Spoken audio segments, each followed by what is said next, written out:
Clean this up now or you're fired. But the homeowner saw and did the unexpected.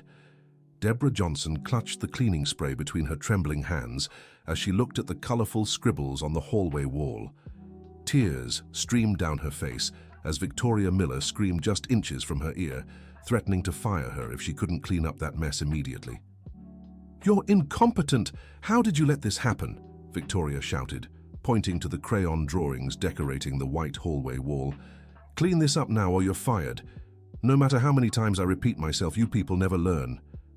Deborah swallowed her tears and began scrubbing the wall more vigorously, even though she knew those drawings hadn't been made through her carelessness. That afternoon, while taking care of the house, she had seen little Emily, the couple's 6-year-old daughter, playing alone in the hallway. The girl had been sad because her parents had argued again, and found in the colored chalks a way to express her feelings. When Deborah found her drawing, Emily begged her not to tell her mother. "Please, Aunt Debbie, don't tell Mommy. She'll get mad at me again," the child pleaded with eyes full of tears. Now, 3 hours later, Deborah was taking all the blame to protect the girl. She knew that if Victoria discovered the truth, she would take her anger out on her own daughter, as she had witnessed other times. The mistress had a habit of punishing Emily severely for any mischief, grounding the child for days without playing or watching television.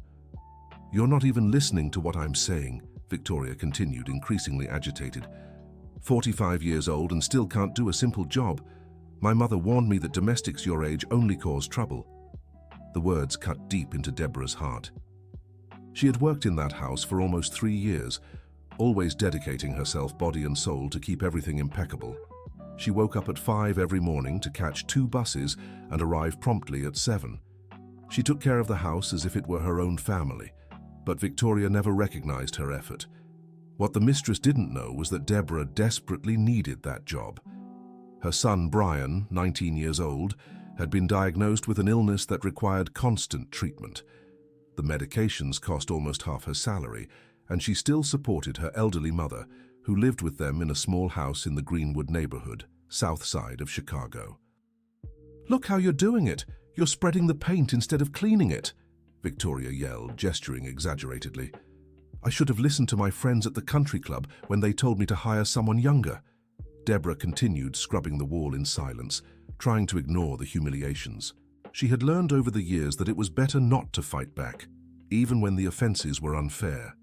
Her mother always said that honest work carried no shame, and she needed to maintain her dignity to support her family. Suddenly, movement at the door caught her attention. Richard Miller, Victoria's husband, stood at the entrance to the hallway, watching the entire scene. The approximately 50-year-old man, always elegant in his well-tailored suits, had a serious expression on his face. His dark eyes seemed to analyze every word coming from his wife's mouth. Victoria hadn't yet noticed her husband's presence and continued her humiliation show. "Do you think I'm stupid? Do you think I don't know you did this on purpose to irritate me?" she accused, bringing her face close to Deborah's. "I always knew you were no good, from the first day you set foot in this house." Dear listener, if you're enjoying the story, please take a moment to like and especially subscribe to the channel. It really helps us who are just starting out. Now continuing. Richard took a few steps into the hallway, but remained silently watching. His presence completely changed the energy of the room, though Victoria hadn't noticed yet. Deborah, however, felt his eyes on the situation and grew even more nervous. "It's no use standing there like a statue," Victoria shouted, slamming her hand against the wall. "I said clean it. If you can't get that out, you'll have to pay a painter to redo everything, and you can be sure it'll come out of your salary." The threat made Deborah's heart race. A painter would cost at least $500, money she simply didn't have. That month, Brian needed new tests, and the health insurance didn't cover all the procedures. She had saved every penny to pay for private consultations. "Please, Mrs. Victoria, I will be able to clean it," murmured Deborah, her voice choked. "I just need a little more time." "More time?" Victoria laughed sarcastically. "You've had 3 hours already. How can you be so slow? My old maid could do twice the work in half the time." What Victoria omitted was that her old maid had quit precisely because she couldn't stand the mistreatment. The woman had worked in the house for over 5 years before finally finding the courage to leave. Before departing, she even warned Deborah about the employer's difficult temperament, but she had no choice but to accept the job. Richard continued watching everything with growing attention. He was rarely home during the day because of work at the accounting firm he managed, but that day he had come back early to fetch some important documents. He had never witnessed a scene like that, and the discovery of his wife's behavior was deeply disturbing him. "Do you know how much I paid for this house?" Victoria asked rhetorically. "Do you know how much it costs to maintain this standard of living? And I have to deal with incompetent employees who don't even know how to take care of a wall." Deborah tried once more to remove the scribbles, but the crayon had penetrated deep into the paint. Each movement of the cloth only spread the color more, creating smudges that made the situation even worse. Her tears dripped onto the floor as she struggled to fix something that might be impossible to fix. "See? See how useless you are?" Victoria pointed out, shaking her head in disapproval. "My mother-in-law was right when she said old maids are good for nothing." The mention of the mother-in-law brought a new layer of pain to Deborah. Mrs. Margaret, Richard's mother, had always been kind to her. The 72-year-old lady treated Deborah with respect and affection, always asking about her family and offering help when possible. It was hard to believe she had actually said those cruel words. Richard, who knew his mother very well, was certain at that moment that Victoria was lying. Mrs. Margaret had always praised Deborah's work and commented on how well the maid took care of the house. That blatant lie was one more drop in the ocean of disappointment he was feeling toward his wife. "I'm going to have to call the agency that recommended you," threatened Victoria, taking her cell phone from her pocket. "I'll tell them exactly what kind of problem you caused me today. You can be sure they'll never recommend you anywhere again." The threat hit Deborah like a punch in the stomach. If Victoria really did that, it would be almost impossible to get another job. At her age, with negative references, no family would trust her work. The prospect of being unemployed, with all the bills and responsibilities she had, was terrifying.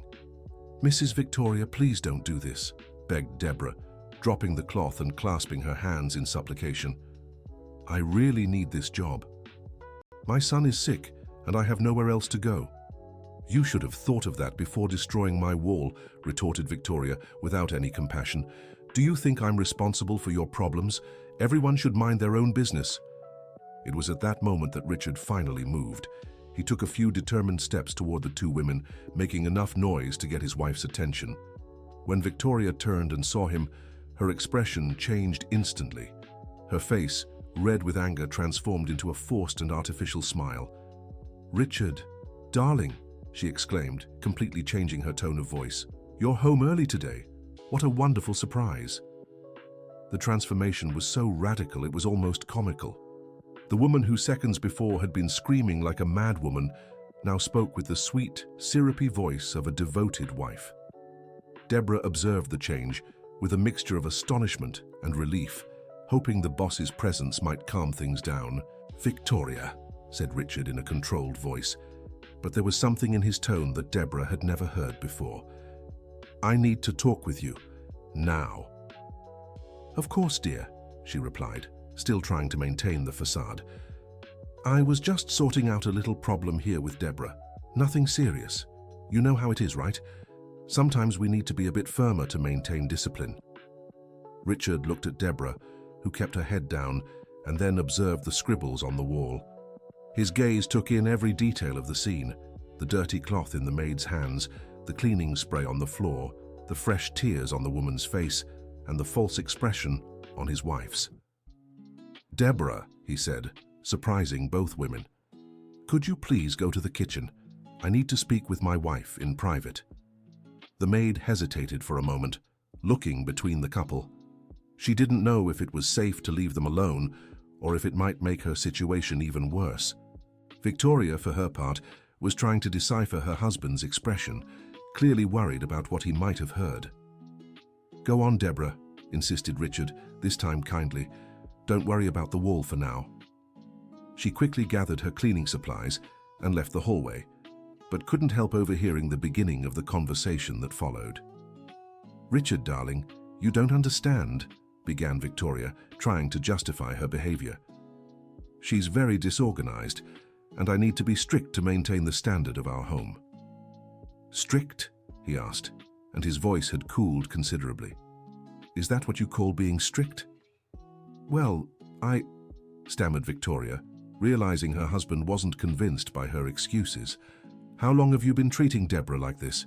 questioned Richard directly. The question caught Victoria off guard. She hadn't expected to be confronted so directly about her behavior. For years she had managed to hide her true personality from her husband, always appearing sweet and polite when he was around. "I don't treat anyone badly," she lied, trying to defend herself. "I just set clear boundaries. A home like ours needs order and discipline." Richard shook his head, clearly dissatisfied with the answer. He had heard enough of the conversation to know this wasn't an isolated incident. The cruelty in Victoria's voice, the specific humiliations she had used, everything indicated a pattern of behavior that had been going on for years. "Where is Emily?" he asked suddenly. "She's in her room." "Why?" replied Victoria, confused by the change of subject. "I'm going to talk to her," announced Richard, heading toward the bedroom hallway. "Wait," called Victoria, following him. "What do you want with her? She has nothing to do with this." But Richard was already knocking on his daughter's door. The little girl opened it with eyes red from crying, and when she saw her father, she ran into his arms. "Daddy," sobbed Emily, "I didn't mean to make those drawings. I promise I won't do it again." The child's innocent confession was like a bomb in Richard's chest. He looked at his wife over their daughter's head and saw the despair in her eyes. Victoria knew she had been discovered in her cruelest lie, allowing an innocent maid to be humiliated to protect her own image. "Emily," said Richard, kneeling to be at the girl's level, "did you make the drawings on the wall?" "Yes," she admitted between sobs. "But Aunt Debbie said she would clean it for me. She said I didn't need to tell Mommy because she was already sad." The child's words revealed not only the truth about the drawings, but also Deborah's kindness in protecting an innocent child. Richard felt a mixture of gratitude for the maid and outrage at the wife who had allowed such injustice. "Don't worry, my princess," he said, hugging his daughter. "You didn't do anything wrong. Children can draw and Daddy isn't mad at you." Victoria watched the scene with growing panic. She knew her facade had completely crumbled and that she would need to find a way to work around the situation. Her mind worked frantically, searching for an excuse or justification that could save her reputation. "Richard, I can explain," she tried, but was interrupted. "You don't need to explain anything now," he said, standing up with Emily in his arms. "First, I'll take care of our daughter, and then we'll talk." Richard took Emily to the living room and turned on the television to distract her. Then, he went to the kitchen looking for Deborah, who was sitting on a small chair in the corner, still drying her tears with a paper napkin. "Deborah," he called softly. She stood up immediately, startled.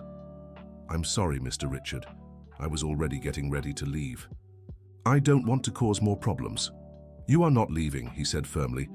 "On the contrary, I need to apologize on behalf of my family for what happened today." Deborah looked at him with total surprise. In all her years working as a maid, she had never received an apology from an employer. Richard's attitude left her completely speechless. "I know it was Emily who made the drawings," he continued, "and I know you took the blame to protect my daughter. That shows the kind of person you are, and I'm very grateful for that." Tears returned to Deborah's eyes, but this time they were tears of relief and gratitude. Finally, someone had recognized her kindness and her sacrifice. "I couldn't let the girl be punished," she explained with a choked voice. "She's just a child, and she was so sad. It was no trouble for me to clean the wall." "But it cost you dearly to be humiliated unfairly," observed Richard. "And that should never have happened." They were interrupted by Victoria's arrival in the kitchen. The woman had spent the last few minutes thinking of a strategy to regain control of the situation. "Richard, darling," she began in a sweet voice, "I think there was a misunderstanding. I really thought it was Deborah who had let Emily make that mess. If I had known the truth, of course I would have been more understanding." The blatant lie deeply irritated Richard. He had clearly heard the cruelty in his wife's words, and now she was trying to rewrite history as if it had all been an innocent mistake. "Victoria," he said with forced patience, I heard the whole conversation. I heard the things you said to Deborah. It was not a misunderstanding." Victoria's face turned red. She hadn't expected her husband to be so direct in the confrontation. "But darling, you know how stressed I get when the house isn't perfect." She tried one last justification. "Especially with your mother visiting tomorrow. I just wanted everything to be impeccable for her." The mention of his mother made Richard remember another important detail. Mrs. Margaret always praised Deborah's work and commented on how careful and caring the housekeeper was. If his mother found out what had happened, she would be deeply disappointed with Victoria. "My mother always said Deborah is a special person," commented Richard, watching his wife's reaction. "She never said anything negative about her." Victoria realized she'd been caught in another lie and began to feel desperate. "Well, maybe I exaggerated a bit about what your mother said," she reluctantly admitted. "But you understand, right? Sometimes people say things in the heat of the moment. Sometimes people reveal who they really are in the heat of the moment," Richard countered. Dear listener, if you're enjoying the story, please take a moment to like and especially subscribe to the channel. It really helps us who are just starting out. Now, continuing. The tension in the kitchen was palpable. Deborah watched the couple's argument, unsure how to react. On one hand, she felt relieved to finally have someone defending her. On the other, she worried about the consequences this situation might bring for her job. Richard took a deep breath before continuing. "Deborah, would you please excuse us for a few minutes? I need to speak with my wife in private." "Of course, Mr. Richard," she replied, rising from her chair. "I'll go check on little Emily." After Deborah left, Richard turned to Victoria with a serious expression she rarely saw. "We need to have a very frank conversation," he said. "Richard, I know you're upset, but—" "Upset?" he interrupted. "Victoria, I'm way beyond upset. I'm ashamed. Ashamed of how you treated someone who works honestly in our home." The words hit Victoria like slaps. She wasn't used to being confronted this way by her husband, who had always been patient and understanding with her moods. "You don't understand the pressure I feel," she tried to justify herself. "Keeping this house perfect, raising Emily, handling all the social responsibilities we have, sometimes I just explode." "Exploding is one thing," Richard replied. "Humiliating a defenseless person is something completely different. You talked about her age, about her competence, threatened her job. This wasn't a moment of stress, it was deliberate cruelty." Victoria began to realize the situation was more serious than she'd imagined. Her husband wasn't just irritated. He was truly disappointed in who she had revealed herself to be. "What do you want me to do?" she asked, trying to sound remorseful. "I want you to sincerely apologize to Deborah," Richard said without hesitation. "And I want this to never happen again." "All right," Victoria agreed quickly. "I'll apologize. It was just a misunderstanding, really." "It wasn't a misunderstanding, Victoria," he insisted. "And if you can't recognize that, then we have a much bigger problem than I imagined." The silence that followed was heavy with tension. Victoria realized she had seriously underestimated her husband's reaction. She had always managed to manipulate situations to her advantage, but this time she had been caught red-handed, committing something he considered unforgivable. "Richard," she said, changing strategies, "you're right. I recognize I went too far. I'll apologize to Deborah and promise I'll try to be more patient." He watched her for a long moment, trying to assess whether her remorse was genuine or just another performance. "I hope that's true," he said finally, "because Deborah is a good person, and our daughter is very fond of her. I won't allow her to be mistreated in our home." "Of course, dear," agreed Victoria, forcing a smile. "You're right. I'll be more careful from now on." But behind the forced smile, Victoria's mind seethed with anger and humiliation. She wasn't used to being contradicted or confronted, especially by her own husband. In her distorted perspective, the entire situation was Deborah's fault for having caused the initial problem. Richard left the kitchen to fetch Deborah, who was in the living room playing dolls with Emily. The scene of the two together, the housekeeper patiently entertaining his daughter after having been so mistreated, touched his heart deeply. "Deborah," he called softly, "could you come here, please?" She stood up immediately, leaving Emily with her dolls. "Of course, Mr. Richard." "First thing," he said, when they returned to the kitchen where Victoria waited. "I would like to personally apologize for what happened today. What my wife did was completely unacceptable." Deborah glanced quickly at Victoria, who maintained a neutral, clearly forced expression. "You don't need to worry, Mr. Richard," she murmured. "I understand that sometimes situations get stressful." "No," he said firmly. "There's no excuse for treating anyone the way you were treated. And I want you to know this does not represent our family's values." Victoria remained silent, watching the interaction.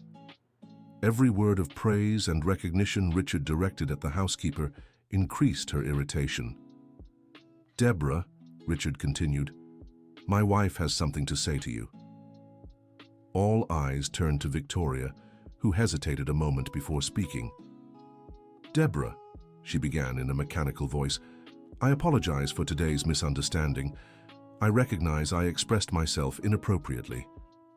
The apology sounded forced and insincere, but Deborah accepted it graciously. "Thank you, Mrs. Victoria. I accept your apology." Richard noticed the lack of sincerity in his wife's voice, but decided not to prolong the awkwardness. "Very well," he said. "Now, about the wall. Deborah, don't worry about it. I'll hire someone to repaint it first thing tomorrow." "You don't have to, Mr. Richard," she protested. "I can try to clean it a bit more." "Absolutely not," he insisted.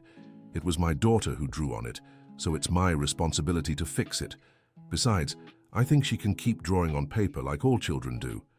Richard's kindness contrasted drastically with the treatment Deborah had received from Victoria. She felt so relieved she had to hold back tears again. "Mr. Richard," she said, her voice choked, "thank you so much for understanding. I really needed this job." "And you will continue to have it," he assured her. "Please don't worry about that." Victoria watched the entire interaction with growing irritation. In her distorted mind, Richard was giving too much importance to a mere housekeeper. She began scheming ways to regain control of the situation and show her husband that this woman didn't deserve such consideration. "Well," said Victoria with false cheerfulness, "since everything is cleared up, how about we return to our normal activities? Deborah, you may continue with your usual chores." The suggestion of returning to normalcy seemed reasonable, but Richard was still processing everything he had discovered about his wife. The image he had of Victoria as a polite and refined person had been shattered in just a few minutes. "Of course," he agreed, but his voice still carried an unusual coldness. "Deborah, feel free to do your work as you always have. If you need anything, you can come to me."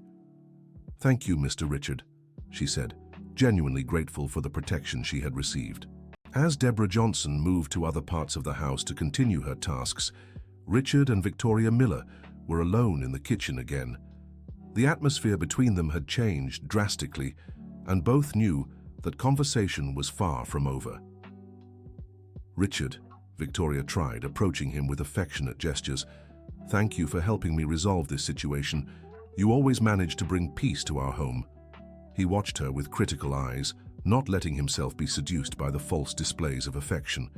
"Victoria, we need to have a serious talk about this," he said, moving slightly away. "What I witnessed today worries me greatly." "Why, darling?" she asked, pretending not to understand. "We've already apologized. We've resolved everything." "Because it makes me wonder how many other things I don't know about you," he answered with brutal honesty.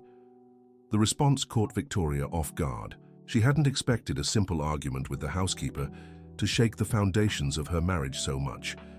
"What are you talking about?" she asked, trying to sound offended. "You've known me for over 10 years.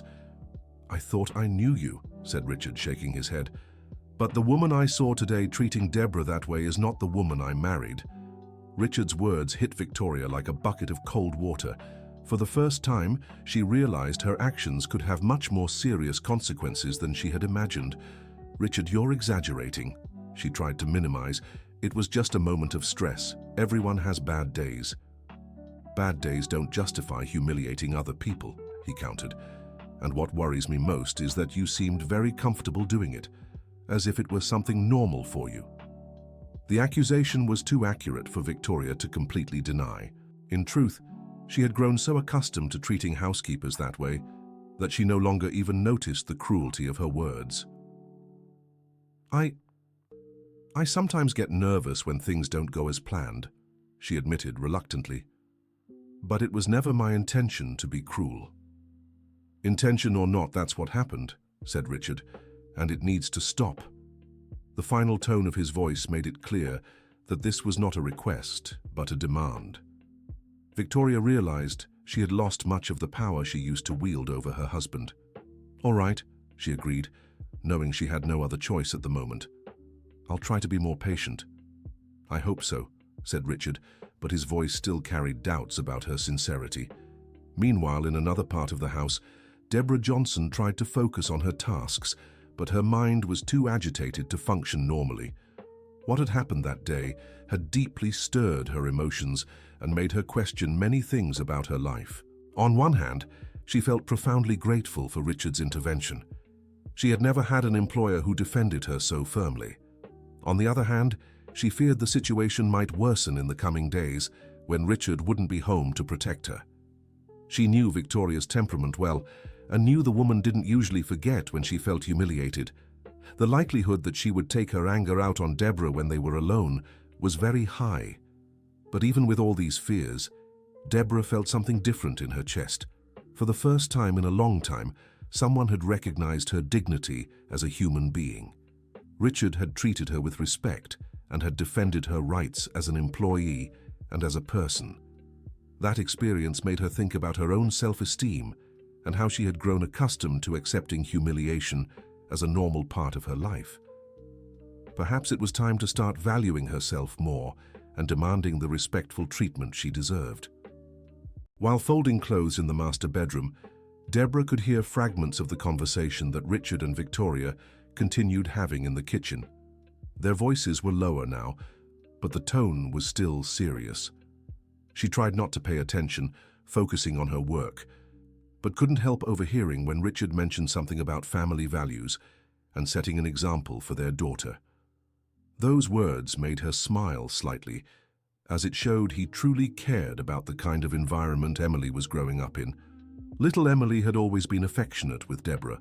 The girl often sought her out to talk about her toys, her favorite cartoons, or simply to receive a hug when she was sad. That genuine bond was one of the most rewarding parts of Deborah's job.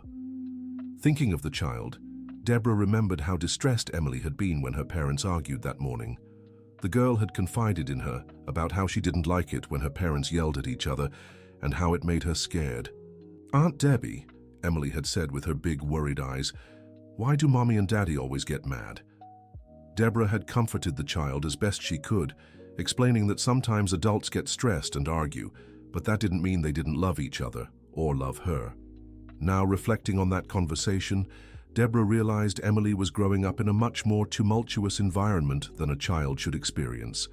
The constant tension between the parents, combined with Victoria's explosive temper, was clearly affecting the girl's emotional well-being.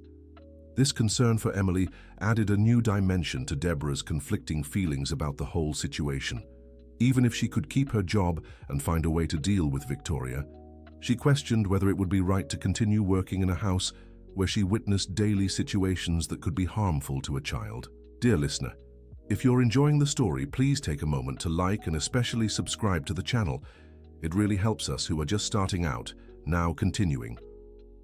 The days following the incident brought a strange atmosphere to the Miller household. Richard had returned to his normal work routine, but continued to watch closely any interaction between Victoria and Deborah. Victoria, in turn, tried to keep up appearances, being artificially polite with the housekeeper whenever her husband was present. However, when Richard left for work, the tension between the two women was palpable. Victoria hadn't forgotten the humiliation of being confronted by her husband, and Deborah could feel the veiled hostility in every look and sharp comment she received. "Deborah," Victoria would say with a sweet voice but cold eyes, "be careful not to break this china. It's very expensive, and it would be terrible if something happened to it." The indirect threats and sarcastic comments became Victoria's new way of exerting her power. She had learned to be more subtle in her cruelty, avoiding the explosive outbursts that might draw her husband's attention again. Deborah perfectly understood the psychological game being played, but tried to stay focused on her work and her need to preserve her job. Each day was an exercise in patience and self-control, swallowing smaller humiliations to avoid bigger confrontations. The situation became even more complicated when Mrs. Margaret, Richard's mother, came to spend a few days at the house. The 72-year-old woman, always elegant and perceptive, didn't take long to notice that something was different in the family atmosphere. "Deborah, dear," Mrs. Margaret said during breakfast when Victoria had gone out shopping, "you seem tense. Is everything all right?" The caring question almost made Deborah break down in tears. Mrs. Margaret's kindness contrasted tremendously with the cold treatment she had been receiving from Victoria. "Everything is fine, Mrs. Margaret," lied Deborah, forcing a smile. "Just a little tired." But Mrs. Margaret wasn't easily fooled. Her years of experience had taught her to read people and situations with remarkable accuracy. "Has my daughter-in-law been treating you well?" she asked directly, watching Deborah's reaction closely. The question caught Deborah off guard. She didn't know how to answer without seeming like she was gossiping or creating problems for the family. "Mrs. Victoria is demanding," she said carefully, "but that's normal.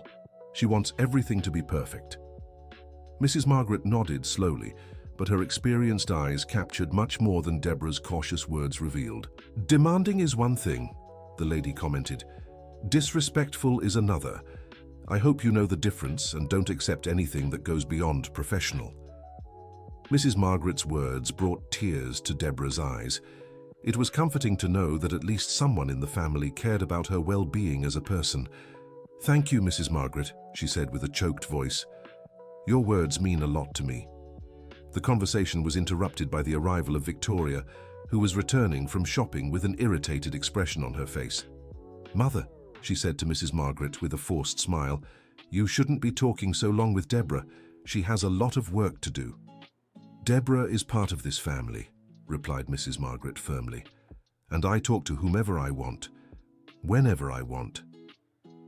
Her mother-in-law's response left Victoria visibly uncomfortable, but she couldn't openly argue with her husband's mother. "Of course, Mother," she said through clenched teeth. "It was just a suggestion." Mrs. Margaret watched the interaction with growing interest.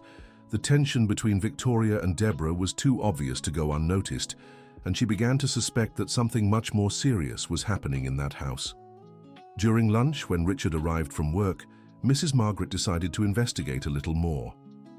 "Richard, son," she said casually, "how have you been treating Deborah? She seems a bit down lately." The question made Richard choke slightly on his food. He quickly glanced at Victoria, who had stiffened in her chair.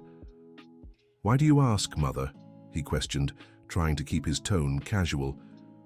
"Just an old woman's curiosity," replied Mrs. Margaret with a knowing smile. "You know how I worry about the people who work for our family." Victoria forced a laugh. "Mother, you worry too much. Deborah is doing great. We treat her very well." "Of course we do," agreed Richard. But there was something in his tone that didn't completely convince his mother. Mrs. Margaret decided not to press the matter at the moment, but mentally noted that she would need to observe the household dynamics more closely during her stay. Her opportunity came the next day, when Richard left early for an important meeting and Victoria went to the beauty salon. Mrs. Margaret was left alone at home with Deborah and Emily and decided to use that time to discover the truth. "Emily, dear," she said to her granddaughter, who was playing in the living room, "come here and talk to Grandma." The girl ran into her grandmother's arms, always happy to receive attention. "Grandma, are you going to stay here long?" asked Emily with shining eyes. "A few days, my princess," replied Mrs. Margaret, stroking the child's hair. "Tell Grandma, how have you been feeling lately?" "Well," said Emily, but her expression became a little sad. "Sometimes Mommy and Daddy fight, and I get scared. And Aunt Deborah, has she been caring with you?" "Yes," exclaimed Emily, perking up. "Aunt Debbie is really nice. She plays with me and gives me hugs when I'm sad. But sometimes Mommy yells at her." The child's innocent revelation confirmed Mrs. Margaret's suspicions. "Mommy yells at Aunt Deborah? Why?" "I don't know," said Emily, shrugging her shoulders. "Mommy yells at lots of people when she's angry." Mrs. Margaret hugged her granddaughter tighter, realizing the situation was even more serious than she had imagined. "Emily, can you call Aunt Deborah for me?" The girl ran to get Deborah, who appeared in the living room drying her hands on a dish towel. "Yes, Mrs. Margaret?" "Sit here with me, dear," said the lady, indicating the sofa beside her. "I want to talk to you about something important." Deborah sat down hesitantly, not knowing what to expect. "Deborah," Mrs. Margaret began kindly, "you know I've always been very fond of you. Since your first day working here, I could tell you were someone special." "Thank you, Mrs. Margaret," murmured Deborah, touched by the words. "That's why I worry when I see something isn't right with you," the lady continued. "And I know something isn't right." Deborah looked down, fighting back the tears that always came when someone showed genuine concern for her. "I want you to tell me the truth about what's been happening in this house," said Mrs. Margaret with maternal firmness. "And don't worry about the consequences. I will protect you." The promise of protection was too much for Deborah to bear. Tears began to fall as she struggled to find the right words. "Mrs. Margaret," she managed to say between sobs, "I don't want to cause problems for the family." "You're not causing problems," the lady assured her. "Problems already exist. I just want to understand what the real situation is." Slowly, Deborah began to tell about the years of humiliations, the constant insults, the permanent fear of losing her job. She talked about the incident with the drawings on the wall and how Richard had intervened. Mrs. Margaret listened to everything in silence, her expression growing more and more serious as Deborah revealed the details of the treatment she received from Victoria. "My God," murmured Mrs. Margaret when Deborah finished. "I had no idea the situation was this severe." "Please, Mrs. Margaret," begged Deborah, "don't tell anyone. I really need this job. My son is sick, and I have nowhere else to go." "Dear," said Mrs. Margaret, taking Deborah's hands in hers, "you can't keep living like this. No one deserves to be treated this way." "But what can I do?" asked Deborah desperately. "At my age, with my limited education, who will give me another job?" The question touched Mrs. Margaret's heart, who recognized in Deborah's vulnerability the reflection of so many other women in similar situations. "First," she said with determination, "you need to know you're not alone. Second, my son needs to know exactly what has been happening here." "No, please," protested Deborah. "Mr. Richard has already done so much for me. I don't want to cause more problems in his marriage." "Deborah," said Mrs. Margaret patiently, "you are not the problem. The problem is my daughter-in-law's behavior.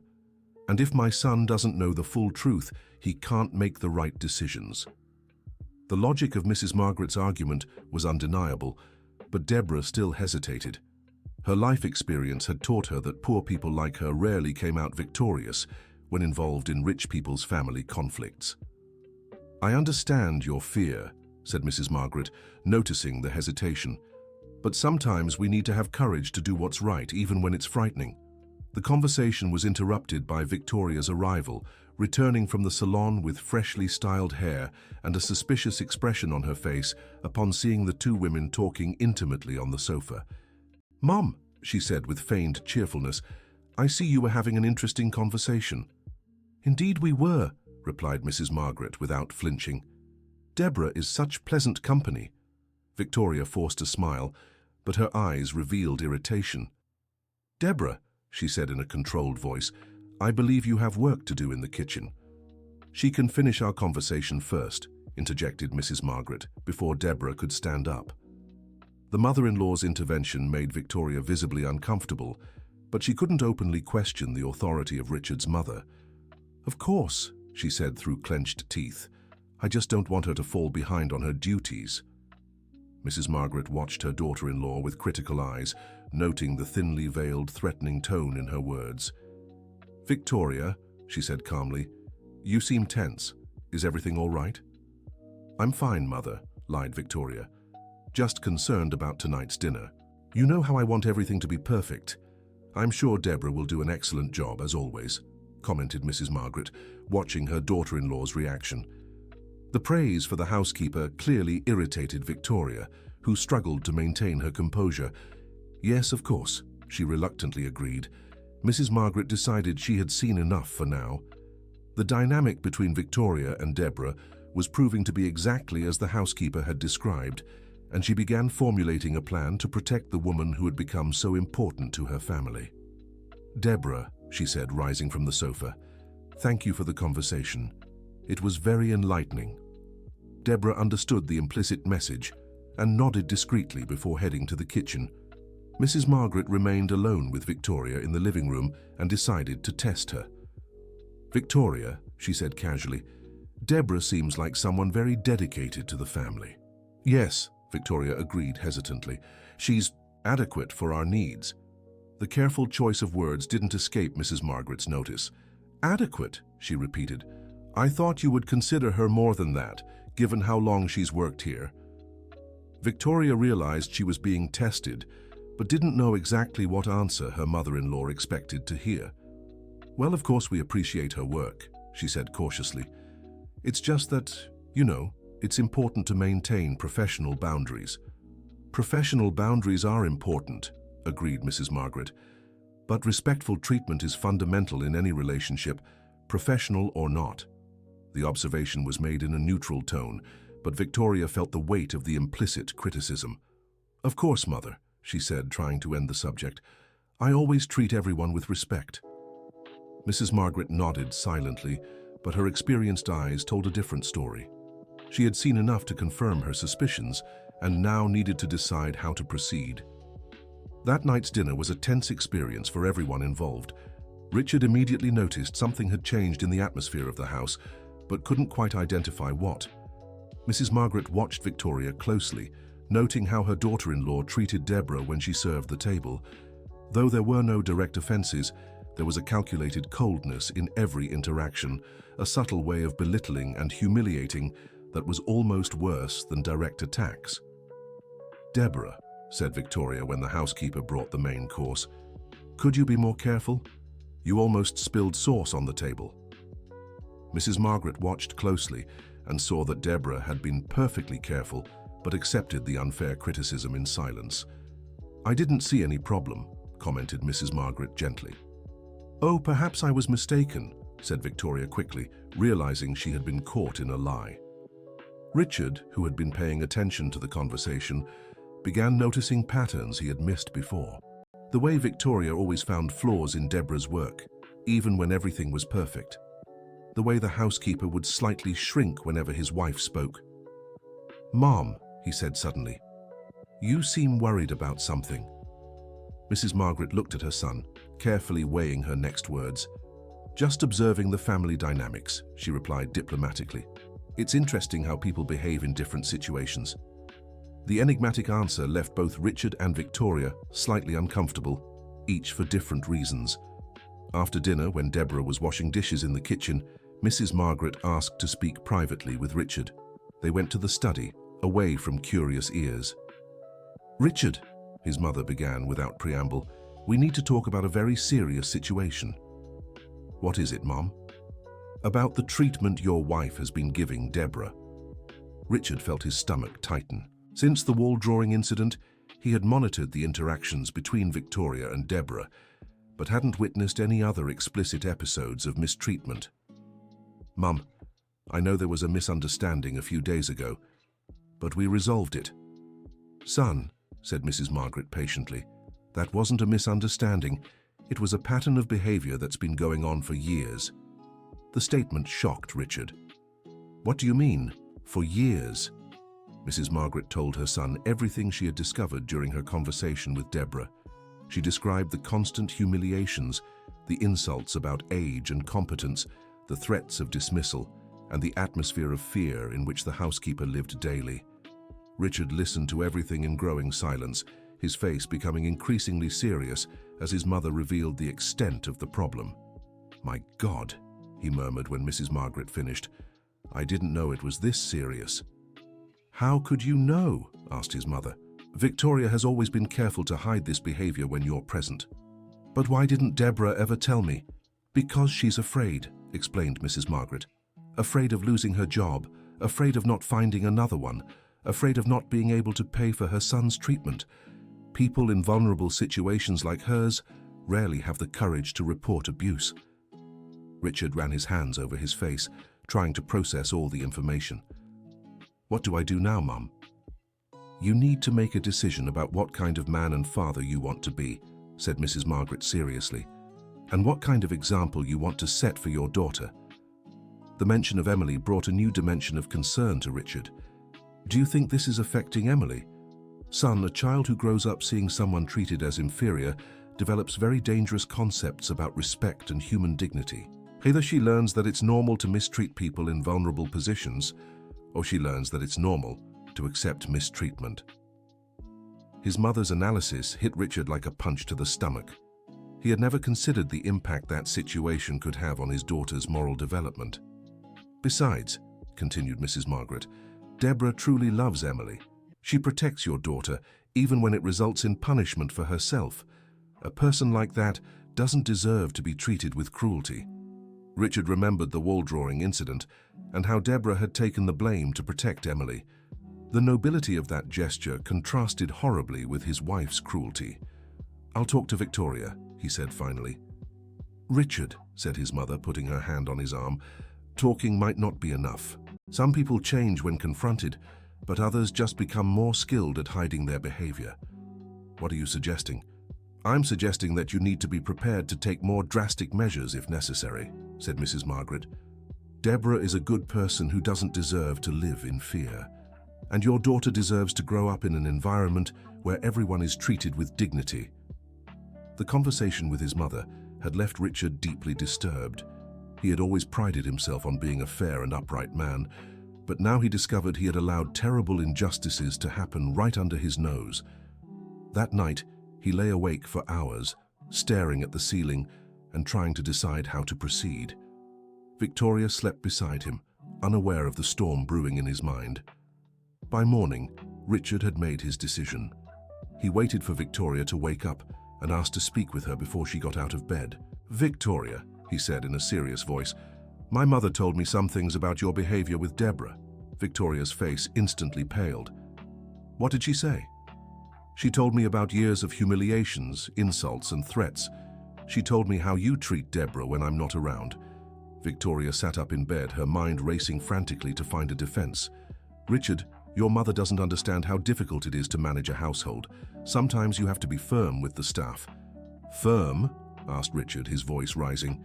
"Calling someone incompetent because of their age is being firm. Threatening someone's job over minor mistakes is being firm." "I never," began Victoria, but Richard interrupted her. "Don't lie to me, Victoria, not now, I know the truth." The silence that followed was heavy with tension. Victoria realized her options were quickly running out. "Richard, I can change," she said desperately. "If you think I went too far, I can be more patient." "It's not about going too far," said Richard, getting out of bed. "It's about character. And what you've been doing reveals a lot about who you really are." The words hit Victoria like slaps. She had never seen her husband so disappointed and determined. "What do you want from me?" she asked, trying to sound vulnerable. "I want you to sincerely apologize to Deborah for years of mistreatment. I want you to guarantee this will never happen again. And I want you to understand that I'll be watching very closely from now on." "And if I can't change?" asked Victoria, dreading the answer. Richard looked her in the eyes with a seriousness she had never seen before. "Then we'll have to re-evaluate this marriage, because I won't raise my daughter in an environment where people are treated as inferior." The threat was stated calmly, but its impact was devastating. Victoria realized she had completely underestimated the consequences of her actions. "Richard, you can't be serious." "I'm completely serious," he confirmed. "Deborah is a good person who has cared for our family with dedication. If you can't treat her with the basic respect every human being deserves, then we have much bigger problems than I imagined." Victoria fell silent, processing the ultimatum she had received. For the first time in her life, she faced real consequences for her cruel behavior. "All right," she said finally. "I'll apologize to her. I'll try to be better." "Don't try," said Richard firmly. "Be." With those words, he left the room, leaving Victoria alone with the weight of her actions and the reality that her life was about to change drastically. Richard found his mother in the kitchen, having coffee with Deborah. The sight of the two women talking friendly made him smile for the first time in days.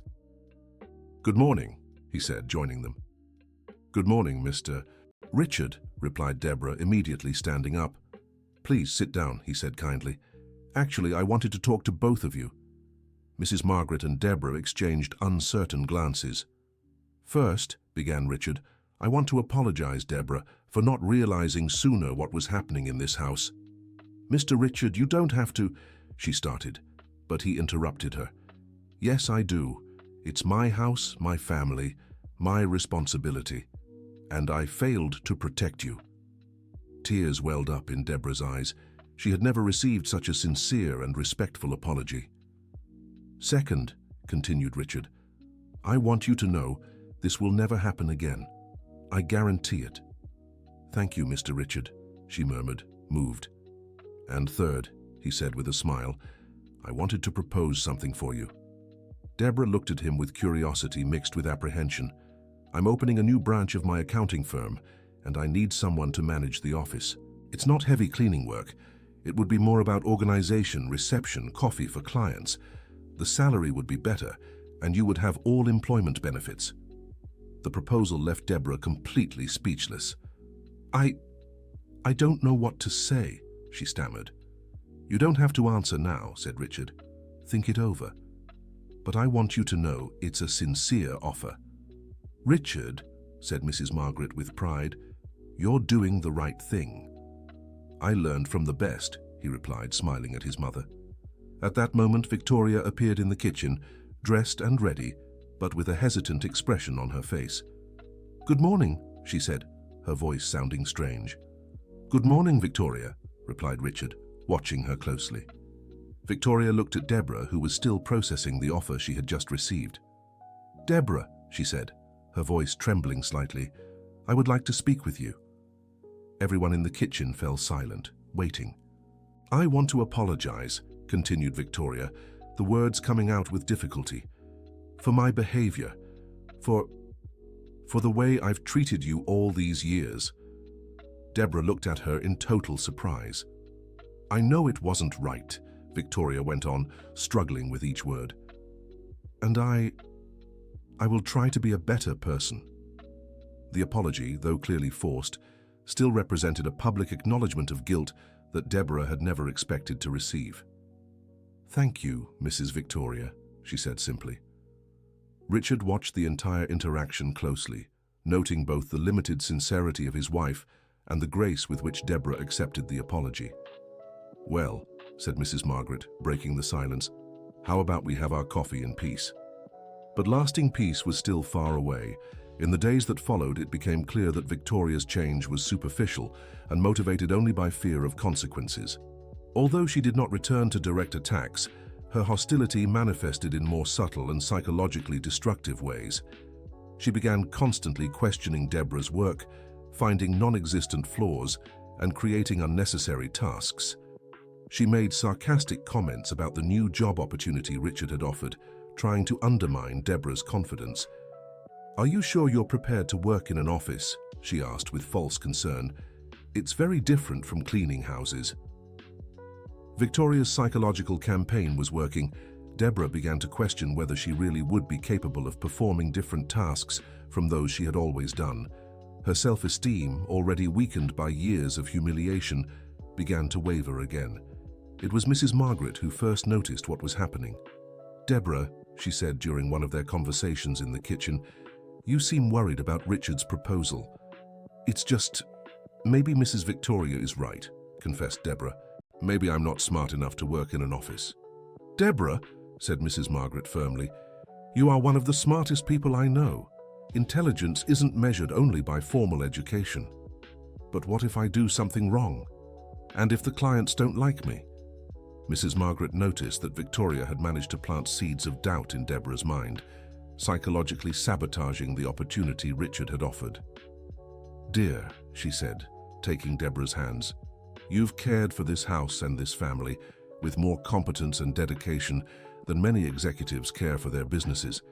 You have all the necessary skills." The conversation was interrupted by the arrival of Emily, who ran to hug them both. "Grandma! Aunt Debbie!" exclaimed the girl. "What are you talking about? We're talking about how special Aunt Debbie is, said Mrs. Margaret, hugging her granddaughter. I know, Emily agreed happily. Aunt Debbie is the best. She takes care of me when I'm sad and makes the best chocolate fudge in the world. The child's innocence brought tears to Deborah's eyes. Emily's genuine affection was one of the most rewarding aspects of her work, and thinking about leaving the girl made her deeply sad. Emily, said Mrs. Margaret, what do you think about Aunt Debbie working at your dad's office? That would be cool, the girl replied without hesitation. But she'll still come visit us, right? Of course, my princess, assured Deborah, touched by the child's concern. The conversation with Emily helped Deborah realize that her relationship with the family went far beyond her duties as an employee. She had truly become part of these people's lives, at least those who really mattered. That evening, when Richard came home from work, Mrs. Margaret asked to speak with him again. Victoria is sabotaging Deborah, she said bluntly. What do you mean? She's undermining her confidence about the job offer, making her feel incapable and inadequate. Richard sighed deeply. He had hoped his serious conversation with Victoria would result in real change, but apparently it had only forced his wife to be more creative in her cruelty. What do I do, Mom? You need to make a definitive decision about your marriage, said Mrs. Margaret. People like Victoria rarely truly change. They just adapt to avoid consequences. The truth in his mother's words was undeniable. Richard had spent the last few days watching Victoria closely, and although she hadn't returned to direct attacks, he could see the subtle and constant manipulation she exerted over Deborah. I know it's a difficult decision, continued Mrs. Margaret, but you need to think about what's best for Emily and the people who depend on you. Do you think I should get divorced?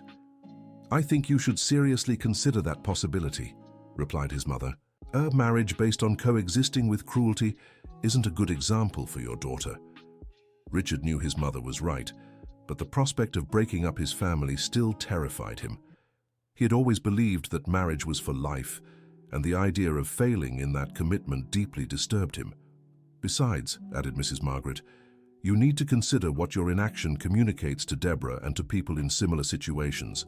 If you don't take a firm stand against cruelty, you're implicitly approving it. The moral perspective of the issue struck Richard deeply. He realized his decision had implications far beyond his personal life. That same evening, Richard confronted Victoria once again. I know what you're doing to Deborah, he said directly. What are you talking about? She asked, trying to sound innocent. You're trying to make her feel incapable of accepting the job offer. You're psychologically sabotaging an opportunity that could change her life. Victoria realized she'd been discovered again. I just think she should be realistic about her limitations, she defended herself.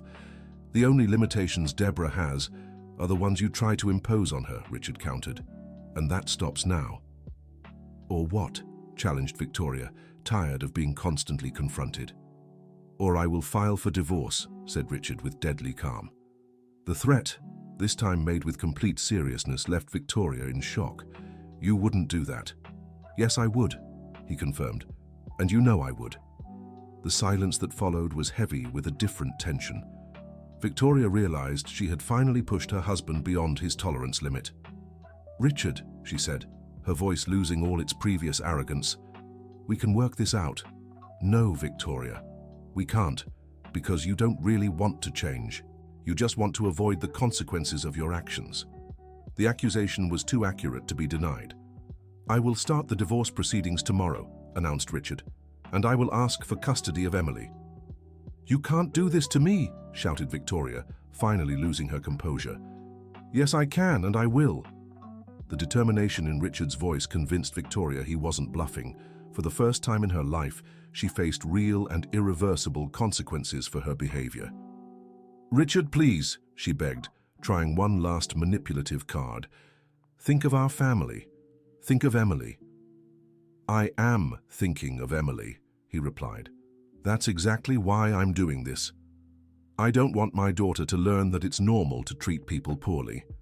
With those words, Richard left the room, leaving Victoria alone with the weight of her choices.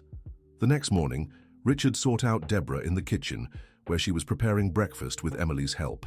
Deborah, he said, have you thought about my proposal? "I'm still thinking, Mr. Richard," she replied hesitantly. "May I ask what's making you doubt?" Deborah looked at Emily, who was playing happily beside them, and then at Richard. "It's just, I've never worked in an office. I'm afraid I won't know how to do things right." Richard immediately recognized the influence of Victoria's words on Deborah's insecurity. "Deborah," he said kindly, "do you think I would offer a job to someone who wasn't capable?" The question made her reflect for a moment. "No, but there are no buts," he interrupted. "I've known you for 3 years. I've seen your dedication, your responsibility, your ability to solve problems. You have all the qualities I look for in an employee. But what if the clients don't like me?" "The clients will love you," assured Richard, "because you treat people with respect and kindness. That's more important than any technical skill." Emily, who was listening to the conversation, decided to join in. "Aunt Debbie," she said, "you're very smart. You teach me how to do math, and you always know how to fix my toys when they break." The child's innocent observation made Deborah smile for the first time in days. "See?" said Richard. "Even Emily recognizes your qualities." "Besides," added Mrs. Margaret, who had arrived in the kitchen, "you would get proper training before starting. No one expects you to know everything right away." The family's joint support began to restore Deborah's confidence. She realized the doubts she had been feeling weren't based on real limitations, but on the psychological manipulation she had suffered. "All right," she finally said. "I accept." "Excellent," exclaimed Richard. "We'll start next Monday. That gives you a week to prepare." The joy on Emily's face was contagious. "Aunt Debbie is getting a new job," the little girl shouted, clapping her hands. Even in the midst of her happiness, Deborah felt a pang of sadness at leaving the house where she had worked for so long. Despite all the problems with Victoria, that place had become familiar, and Emily was like a daughter to her. "Emily," she said, kneeling to the child's height, "even working at your daddy's office, I'll always be your Aunt Debbie." "Promise?" asked the little girl with shining eyes. "I promise." The hug that followed between them was watched fondly by Richard and Mrs. Margaret, who recognized something truly special in their relationship. Deborah's decision to accept the new position marked a turning point, not just in her life, but in the dynamics of the entire family. Victoria, upon hearing the news, was furious, but could no longer express her anger openly. "I hope you won't regret it," she said, with poorly disguised sarcasm, when Deborah told her of her decision. "I'm sure I won't," replied Deborah with a confidence that surprised even herself. The maid's firm response caught Victoria off guard. For the first time, Deborah had resisted one of her provocations instead of accepting it passively. "We'll see," said Victoria, leaving the kitchen angrily. Mrs. Margaret, who had witnessed the exchange, smiled proudly. "Well done, Deborah. You're learning to value yourself." "I think I am," agreed Deborah, surprised at her own courage. The following week was one of the most transformative in Deborah's life. Richard organized her training for the new job, introducing her to the basic functions of reception and office organization. To her surprise, she discovered she had a natural talent for dealing with clients and organizing information. "You're a treasure," said Robert, the senior accountant at the firm, after seeing her efficiently reorganize a file that had been messy for months. "Richard was lucky to find you." Professional recognition was a completely new experience for Deborah. For the first time in her life, her intelligence and competence were being valued in a work environment. Meanwhile, at home, the tension between Richard and Victoria continued to escalate. The divorce process had officially begun, and Victoria was discovering that her influence over her husband had drastically diminished. "Are you really going to destroy our family because of a maid?" she asked during one of their arguments. "I'm not destroying our family because of Deborah," replied Richard calmly. "I'm protecting my daughter from growing up in a toxic environment." Richard's change in perspective was radical and irreversible. He had spent years adapting to Victoria's moods and cruelties, but the situation with Deborah had opened his eyes to behavior patterns he could no longer tolerate. "Think of Emily," begged Victoria, trying to use their daughter as emotional leverage. "That's exactly what I'm doing," he said. "I want her to grow up knowing that all people deserve to be treated with dignity." Richard's moral argument was unassailable, and Victoria knew it. Her carefully constructed life was crumbling, and she felt powerless to stop the process. Mrs. Margaret, watching the whole situation unfold, felt proud of the courage her son was showing. It wasn't easy to end a marriage, especially with a child involved, but Richard was prioritizing the right values over social convenience. "You're doing the right thing," she told her son during one of their private conversations. "I hope so, Mom. Sometimes I feel guilty for putting Emily through all this." "Emily will be happier growing up in an honest and respectful environment," assured Mrs. Margaret. "Children always sense when there's tension and falseness in the family." His mother's wise words brought relief to Richard. He had noticed how Emily seemed more relaxed and happy since the atmosphere of constant hostility had lessened at home. Deborah's first day at her new job was a mix of nervousness and excitement. Richard accompanied her to the office and introduced her to the entire team. "This is Deborah Johnson," he said during the morning meeting. "She will be our new receptionist and administrative assistant. I'm sure you'll all enjoy working with her." The warm reception from her colleagues was a pleasant surprise for Deborah. She had prepared herself to face prejudice due to her age and lack of office experience, but instead found a supportive and encouraging environment. "If you need anything, just call," said Samantha, the junior accountant. "We've all been through the adjustment phase." The kindness of her new colleagues contrasted dramatically with the treatment Deborah had received from Victoria over the years.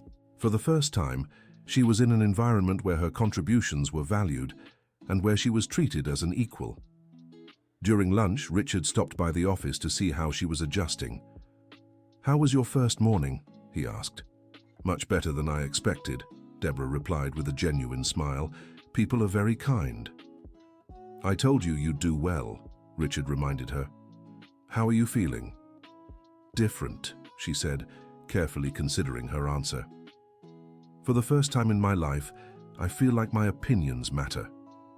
The observation deeply touched Richard, who realized how years of humiliation had affected Deborah's self-esteem. "Your opinions always mattered," he said. "They were just being ignored by people who failed to recognize your worth." The sincere acknowledgement of the respect she always deserved brought tears to Deborah's eyes. "Mr. Richard," she said with a choked voice, "I will never forget what you did for me." "You don't need to thank me," he replied. "You deserved this opportunity long ago." Meanwhile, at the Miller's home, Victoria was dealing with the new reality of having to handle many tasks alone that Deborah had always performed. Without the housekeeper to take out her frustrations on, she felt even more irritated and out of place. Emily, on the other hand, missed Deborah's constant presence, but was excited about the visits she made to her father's office after school. "Aunt Debbie!" the girl would shout every time she arrived at Richard's office. "How was your workday?" Emily's joy at seeing her in her new professional environment filled Deborah's heart with satisfaction. The child was proud of her, and that meant more than any professional recognition. "It was great, sweetheart," Deborah would reply, hugging the girl. "And how was school today?"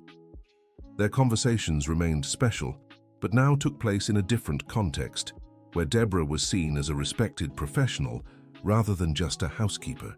As the days passed, it became increasingly clear that the change had been beneficial for everyone involved. Deborah flourished in her new work environment, discovering skills and talents she never had the chance to explore. Richard felt proud of having made the right decision, and Emily continued to enjoy the presence of her dear Aunt Debbie, now under much more positive circumstances. The only person not benefiting from the change was Victoria, who found herself increasingly isolated and confronted with the consequences of years of cruel behavior. Her social life began to suffer when news of the divorce spread among her circles, especially when the reasons became known. "Is it true that you mistreated your housekeeper?" asked Jennifer, one of her country club friends, during a tea gathering. "Of course not," Victoria lied. "Richard is exaggerating everything because of his midlife crisis." But Victoria's lies convinced no one who knew Richard and his upstanding character. People began to question her version of events, especially when Mrs. Margaret discreetly confirmed the truth to some close family friends. Patricia's gradual social isolation was a natural consequence of her actions becoming public. People she had always considered friends began to see her in a different light, wondering if she had treated other employees with the same cruelty. During this time, something unexpected happened. Brian, Deborah Johnson's son, got a scholarship to study business administration at a private university. The news came just when Deborah was starting to believe her life could really change. "Mom," said Brian when she got home that night, "you won't believe what happened." "What is it, son?" "I got the scholarship. I'll be able to study business administration." Deborah's joy was indescribable. After years struggling to pay for her son's medical treatment and worrying about his future, she finally saw a light at the end of the tunnel. "How did you manage it?" she asked, still processing the news. "A teacher at school recommended me for a scholarship program for low-income students with good grades," explained Brian. "And apparently Mr. Richard gave a very good reference about our family." The discovery that Richard had discreetly helped with the reference touched Deborah deeply. Even amid his own family problems, he had found time to help her son. "Mom," Brian continued, "I know you sacrificed a lot for me over the years.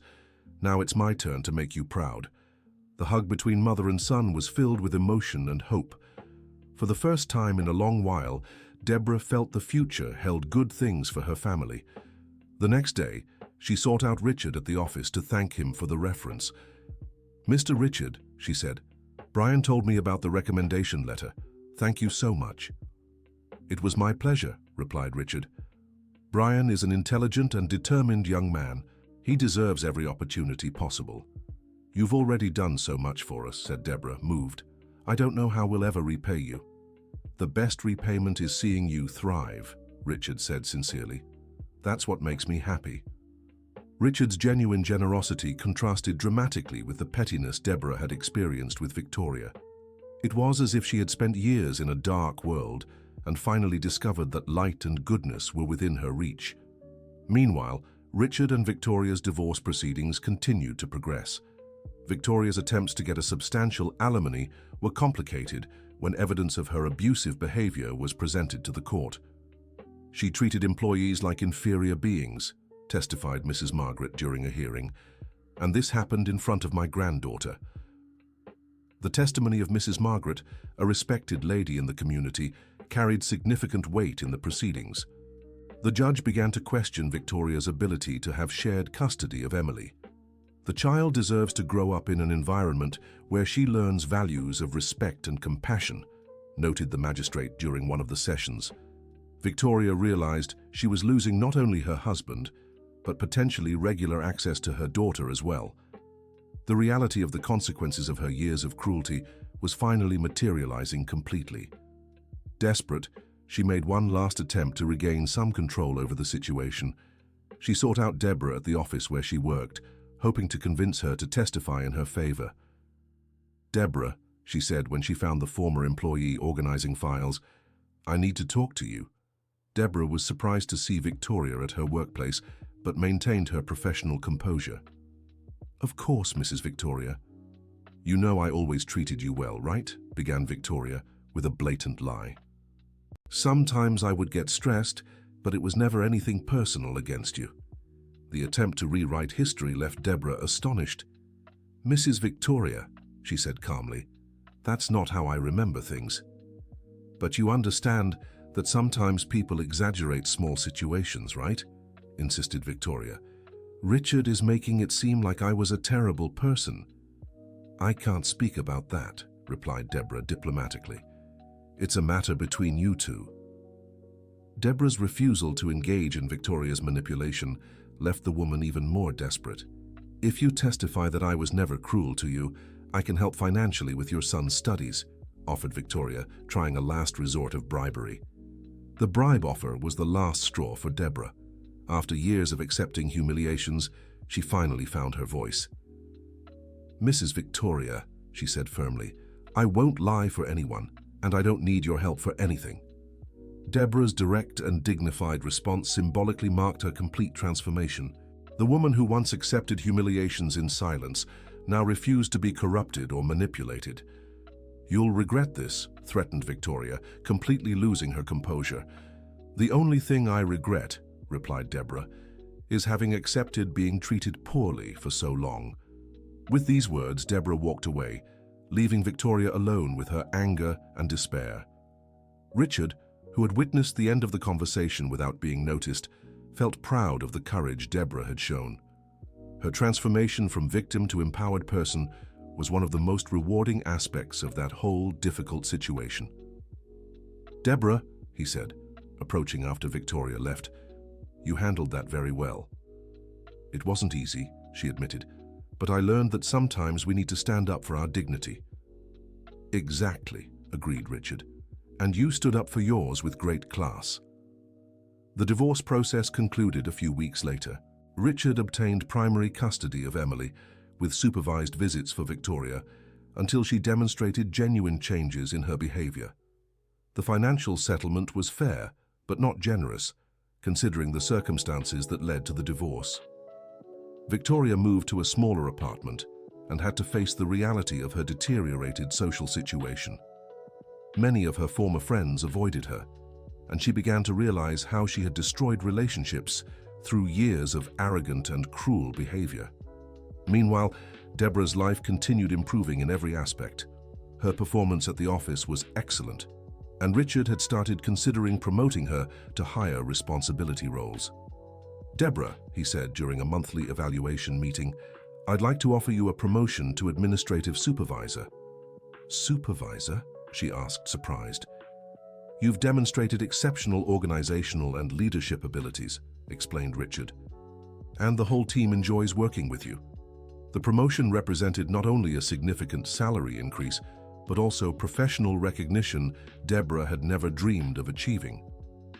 "I accept," she said with a radiant smile. The complete transformation of her professional life was almost surreal. In just a few months, she had gone from humiliated domestic worker to respected supervisor at a thriving company. Brian was also thriving in his college studies. His excellent grades and dedication impressed professors and classmates. During breaks, he started working part-time at Richard's office, learning about business administration hands-on. "Your mother is a very special person," Richard told Brian during one of their conversations. "She faced very difficult situations with admirable dignity." "I always knew she was strong," replied Brian. "But now I understand better everything she went through to give me better opportunities." The relationship between mother and son grew even stronger as both built more promising futures.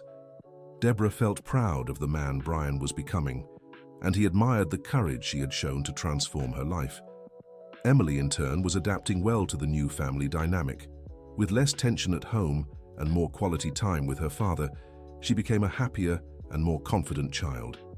"Daddy," she said during one of her visits to the office, "you and Aunt Debbie are the best."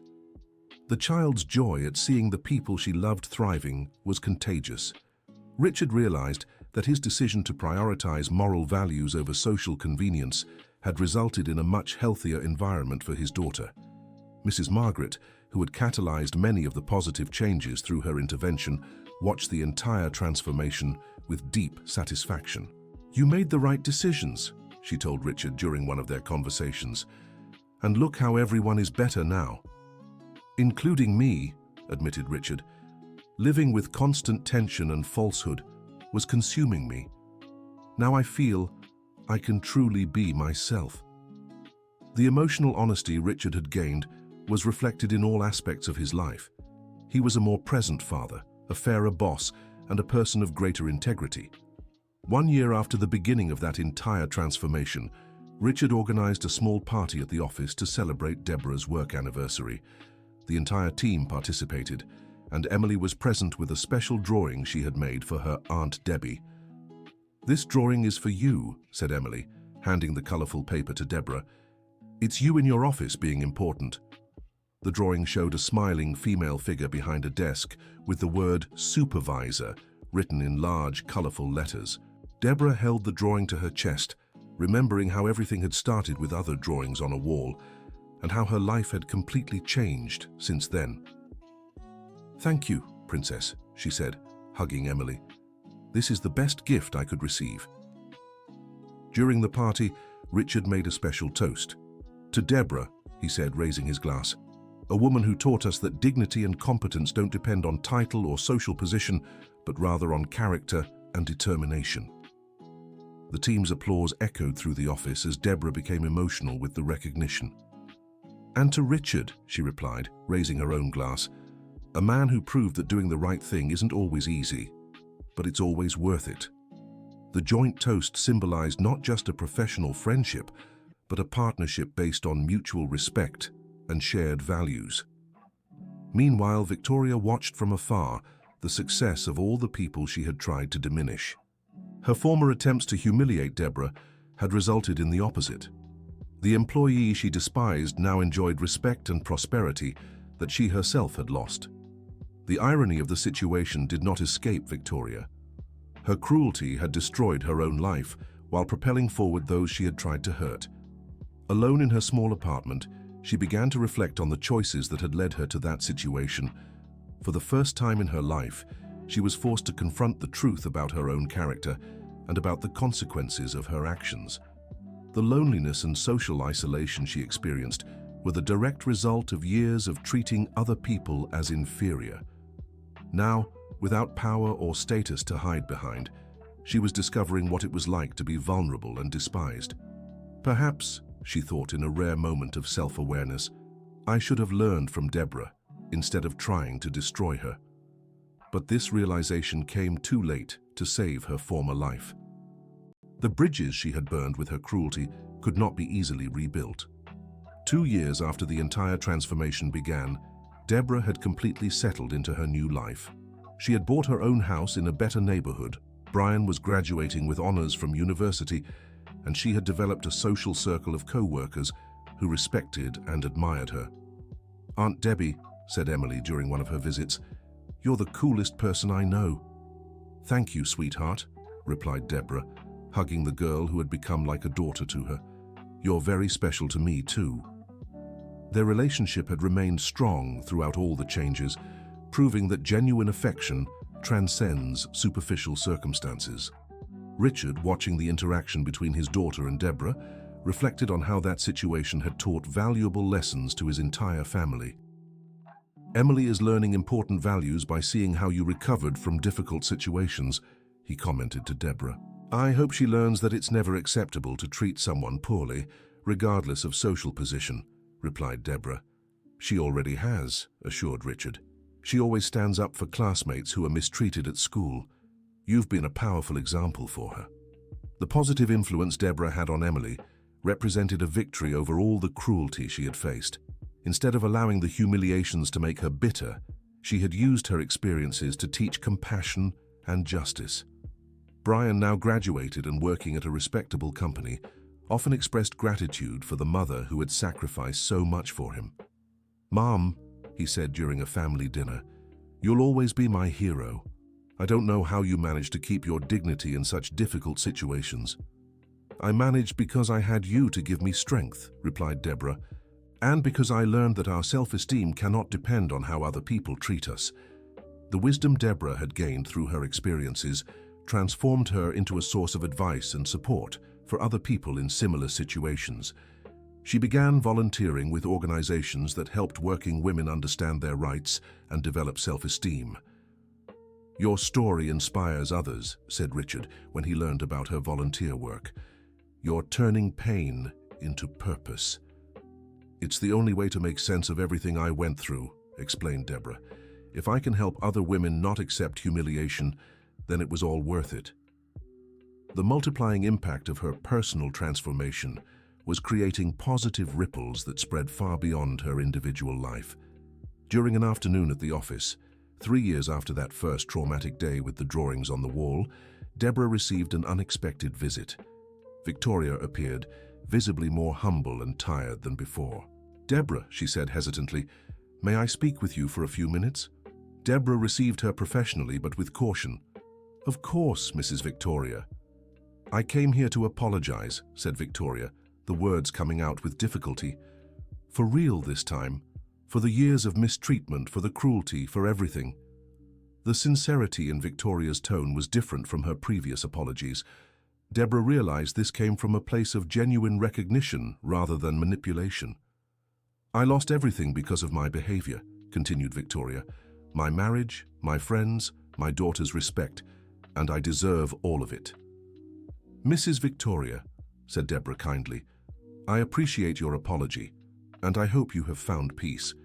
I'm still looking, admitted Victoria, but I wanted you to know that I recognize the harm I caused, and I deeply regret it.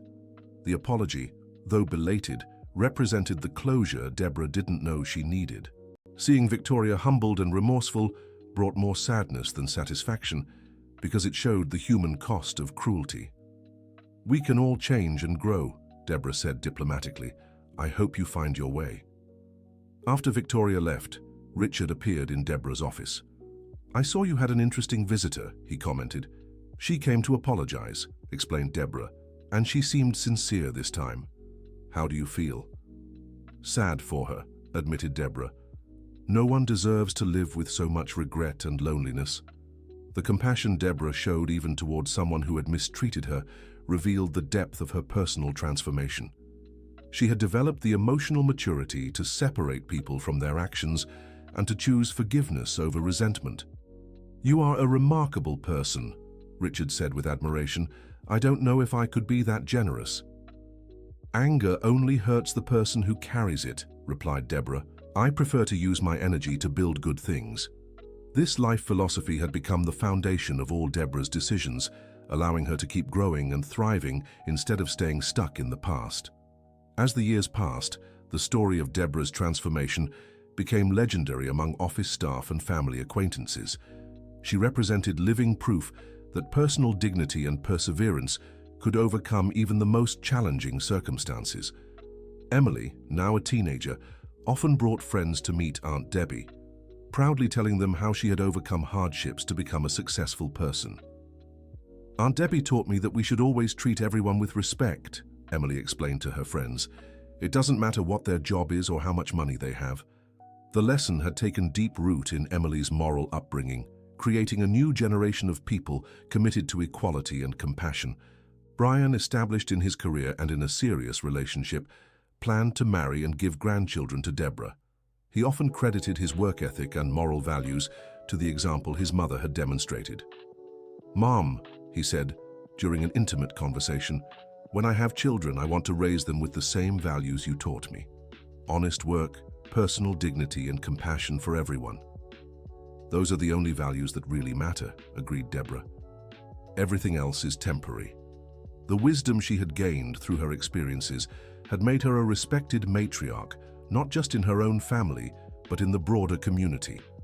On a special afternoon, 5 years after that first traumatic day, Richard organized a small ceremony at the office to formalize Deborah's promotion to administrative manager. The position came with a substantial salary and significant responsibilities. "Deborah Johnson," Richard said during the ceremony, "you exemplify all that is best in human nature.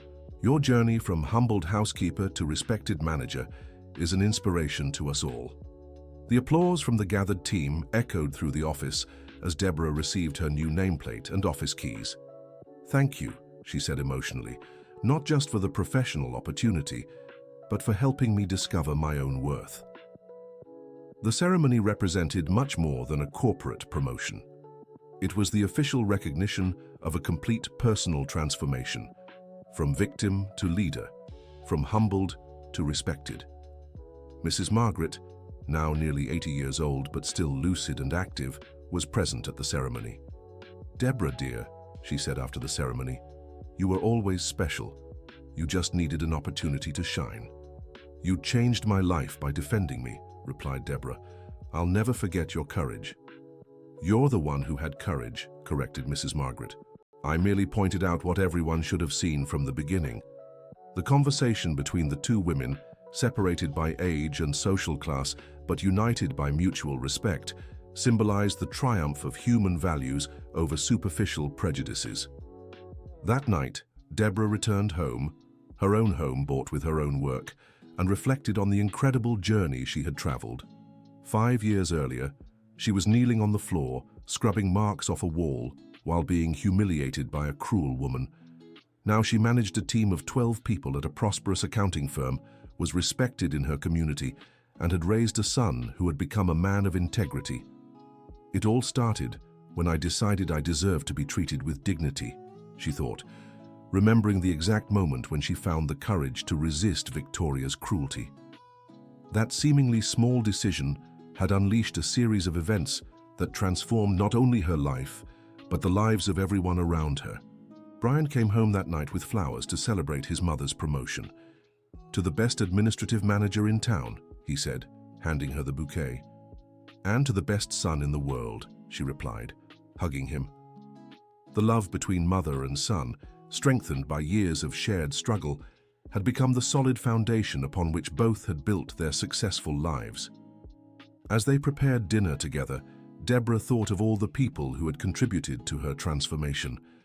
Richard, who had defended her dignity when she couldn't defend it herself, Mrs. Margaret, who had insisted on the truth when others tried to hide it, Emily, who had demonstrated that genuine affection doesn't recognize social hierarchies. Even Victoria, indirectly, had contributed to her journey. The cruelty she had experienced had forced her to find reserves of strength she didn't know she possessed, and to develop compassion that had made her a better person. "Mom," said Brian as they cooked, "do you think everything happened as it should have?" "I think everything happened as it needed to happen," she replied thoughtfully. "Sometimes we need to go through darkness to truly appreciate the light."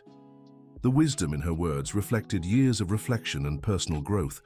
Deborah had learned to transform trauma into strength, humiliation into humility, and suffering into compassion. As they dined in their own dining room, in their own home, surrounded by photos of happy moments and professional achievements, Deborah felt a deep peace. Her journey had proven that human dignity is inalienable, that character overcomes circumstances, and that perseverance combined with solid values can overcome any adversity. Across town, Victoria was alone in her small apartment, reflecting on the choices that had led her to that loneliness. She had started therapy and volunteer work, trying to rebuild not only her life but her fundamental character. "Maybe it's never too late to change," she thought, looking at an old photo of Emily. "Maybe I can still become the person I should have been from the start." Her journey of redemption would be much more difficult than Deborah's rise, because it requires more courage to confess mistakes than to overcome them. But perhaps with time and sincerity, she could find some measure of peace and regain at least part of the relationship with her daughter. Richard, Emily, and Mrs. Margaret were dining together at their home, now a much more harmonious place than it had been years before.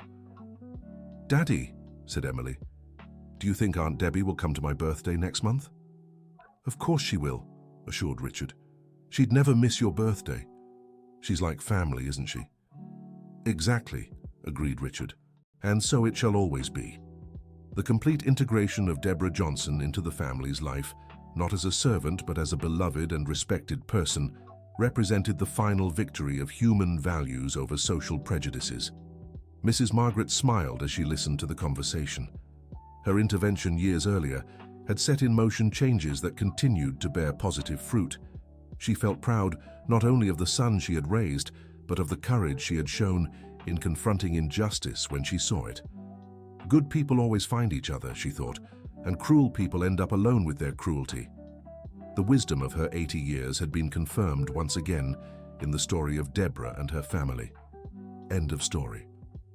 Now tell us what you thought of this story of overcoming and dignity. Do you know anyone who has gone through similar situations? Do you believe Deborah made the right decisions throughout her journey? Your opinion is very important to us. Leave your comment, your like, and especially subscribe to the channel so you don't miss other moving stories about people who transformed their lives through courage and perseverance.